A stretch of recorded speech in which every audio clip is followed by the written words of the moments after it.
l'émission Saveurs divines. Cette bonne nouvelle du royaume sera prêchée dans le monde entier pour servir de témoignage à toutes les nations. Alors viendra la fin.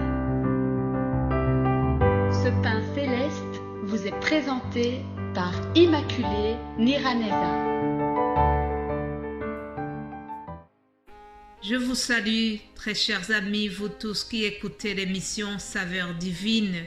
Que la paix de notre Seigneur soit avec vous. Bénissons l'Éternel qui nous donne le souffle de vie ce matin. En tout cas, moi qui vous parle, je le remercie pour ce jour qu'il me donne encore. Je suis bénie de pouvoir commencer une nouvelle semaine. Souvent, je vous ai dit que chaque jour qui commence, c'est un miracle pour moi. Alors, bénissons l'Éternel pour la journée qui commence, pour la semaine que nous commençons. Bénissons l'Éternel. Je vous propose de prier avant de continuer notre méditation. Père Céleste, nous te rendons grâce. Nous te remercions pour la vie. Nous te remercions pour le souffle de vie, Seigneur.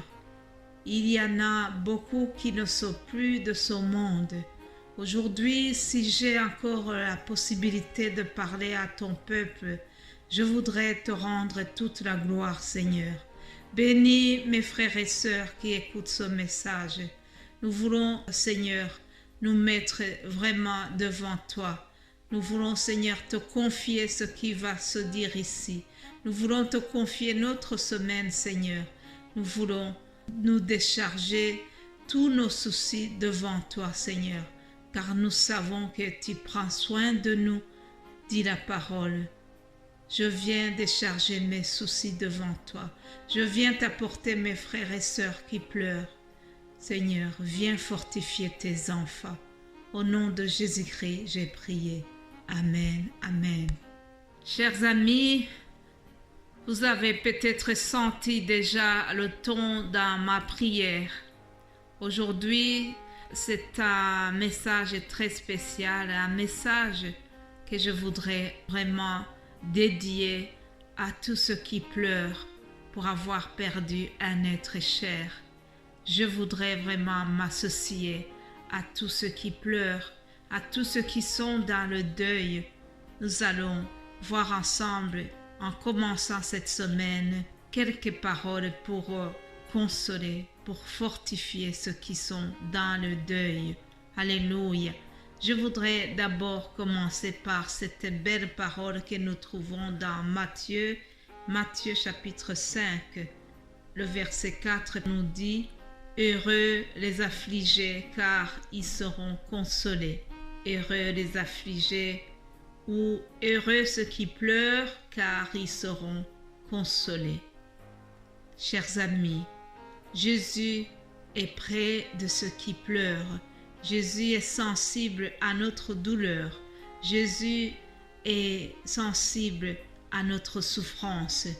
Aujourd'hui, si tu pleures un être cher, aujourd'hui, toi qui es dans le deuil, Jésus veut te consoler. Jésus vient te fortifier au travers de cette parole.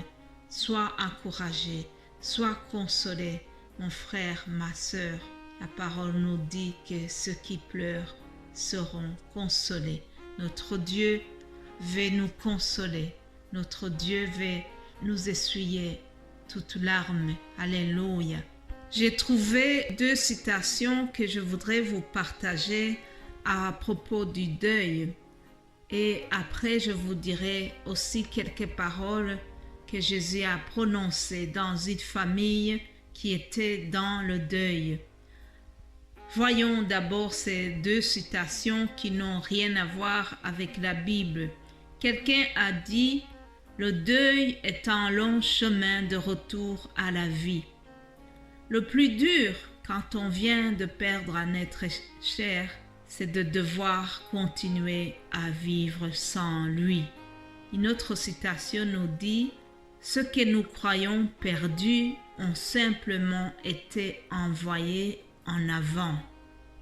La vie est éternelle, et l'amour est immortel. Je répète, la vie est éternelle et l'amour est immortel. Alléluia, c'est une belle parole. La vie est éternelle. Pour ceux qui croient en Jésus-Christ, Jésus a dit, il était dans une famille qui était en deuil. C'est la famille de Lazare. Nous trouvons son histoire dans l'Évangile selon Jean 11. Jean 11 au verset 25. Jésus donc est dans cette famille qui a perdu un être cher. Lazare est mort depuis 4 jours. Toute la famille est en pleurs. Alors Jésus s'adresse à la sœur de Lazare qui s'appelle Marthe. Jésus lui dit, « Je suis la résurrection et la vie. Celui qui croit en moi vivra, même s'il meurt. Et quiconque vit et croit en moi ne mourra jamais.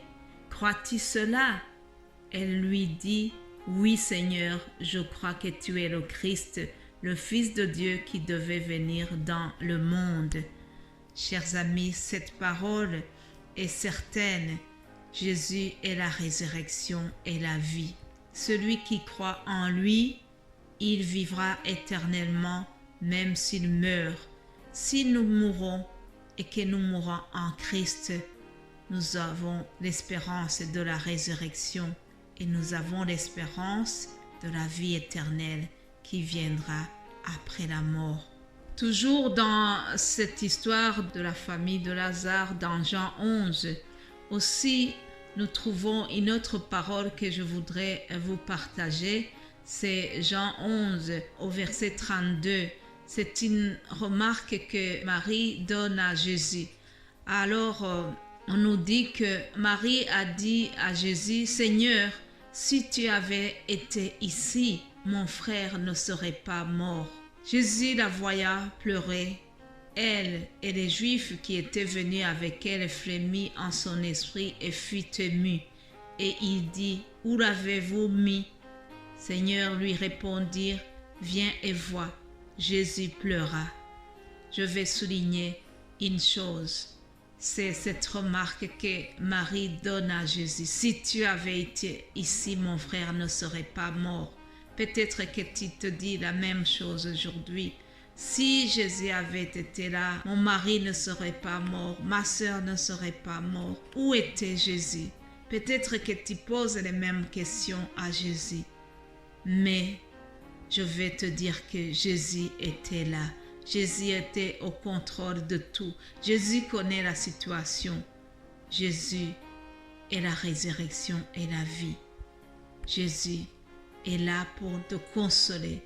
Jésus a pleuré dans cette famille de Lazare. Au verset 35, on nous dit que Jésus a pleuré. Alors, sache qu'aujourd'hui, si tu pleures, Jésus pleure avec toi. Mais il ne se contente pas seulement de pleurer, mais il vient aussi te fortifier.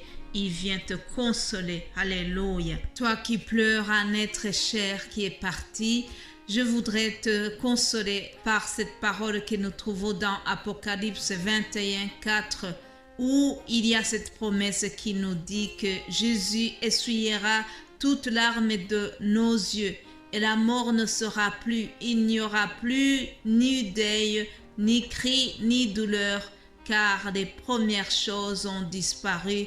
Alléluia, alléluia. Jésus essuiera les larmes de nos yeux, chers amis. Soyez fortifiés, soyez consolés au nom de Jésus-Christ. Alléluia. Voilà, le temps est presque fini.